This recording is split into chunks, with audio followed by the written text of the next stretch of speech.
So what is our solution? We're actually replacing credentials, and your palm becomes your password.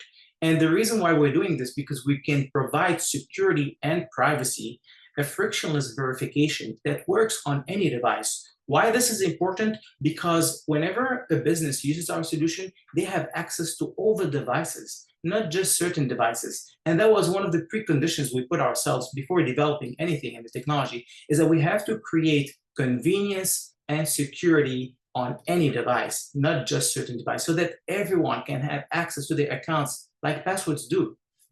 But what's the secret sauce? The secret sauce is our biocentric technology. That's a fancy way to say that we're connecting your identity to your hand, not to the device. Because today, the device is the risk.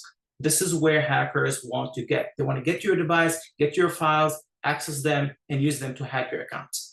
And so the technology is immune to threats of compromised devices, compromised information, like your social security number, your first name and last name, email, any kind of information about you, and fake biometrics that can take so many shapes and forms. In this image, you can see a printed fingerprint that's silicon made on a 3D printer, but also the emerging threat is generative AI. Generative AI can today recreate any biometric, and this is where we add so much value.